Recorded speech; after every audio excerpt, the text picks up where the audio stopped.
Hey Phoenixes, Daniela here. Welcome to today's rant chat. I'm just going to lean in with you here, get close, and ask you, did you develop a sense of being different and of not belonging quite early on in life? Yeah, me too. As you know, feeling like an outsider is extremely distressing because, like every human being, you just want to feel loved, appreciated, and part of something that's bigger than you. If you've been like me, you grew up feeling like the main character in The Ugly Duckling, right? Despised, you feel like you're despised everywhere you go because you don't look like or sound like the other ducklings, only to find out that he's not a duck at all, but a majestic swan, totally different. So the pain and longing we feel of being emotionally homeless, it gets activated in different ways for each of us because it actually precedes our birth circumstances. The vibrational seeds from our ancient imprints, from our different experiences through our soul's journey, create the conditions before incarnating. Our parents, our environment, the main events in our life set a path that unfolds in correspondence with what we each came here to remember and resolve. Then those are the tendencies that make up our outside little you identity, and then others respond to that vibration according to their own perception. So there's a huge thing going on here.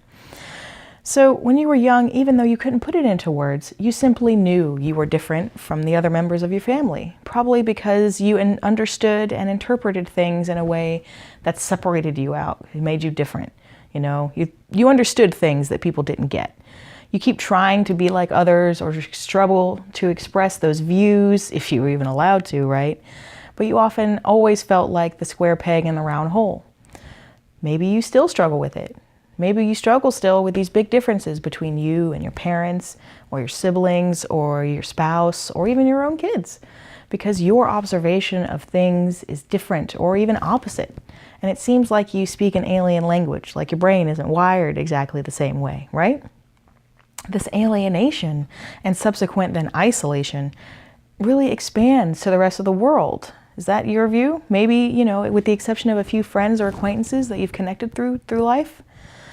Like in The Ugly Duckling, however, I can guarantee you that you will find your peers once you strengthen and embrace your true sense of self and realize that the home you've been looking for is actually right in here. This will entail healing those wounds that thus far have prevented you from seeing your own magnificent reflection without those distortions. And I know it's not easy to do alone. I know.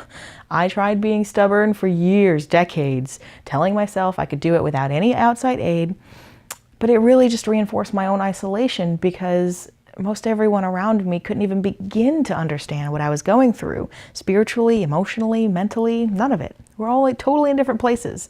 And that feeling out of place in the here and now is how your emotional compass, your spiritual guides, or your higher self, is telling you that you're looking for love and appreciation in all the wrong places. That pain, anguish, loneliness, that homelessness, that desperate searching is really what is meant to nudge you to develop your higher awareness of using your creative powers instead of letting them go to rust. Learn to trust that inner voice of love and fun and expression of who you really are, and that will allow you to develop the emotional, spiritual, and mental freedom so that you can feel at home anywhere you go. Stuff like this is exactly what dozens and dozens of women have found working with me. These exact results, feeling at home. We dive into these wounds, and with the fantastic techniques that I've picked up along my journey, we finally allow you to heal yourself. Because yes, it is an allowance. It's a mindset. You have to allow yourself to want to heal. Being yourself is the greatest gift you could ever give yourself. And I know that once you've tasted that freedom, you'll agree that no price is too high to pay for the privilege of knowing and owning your own self and not giving away that power anymore.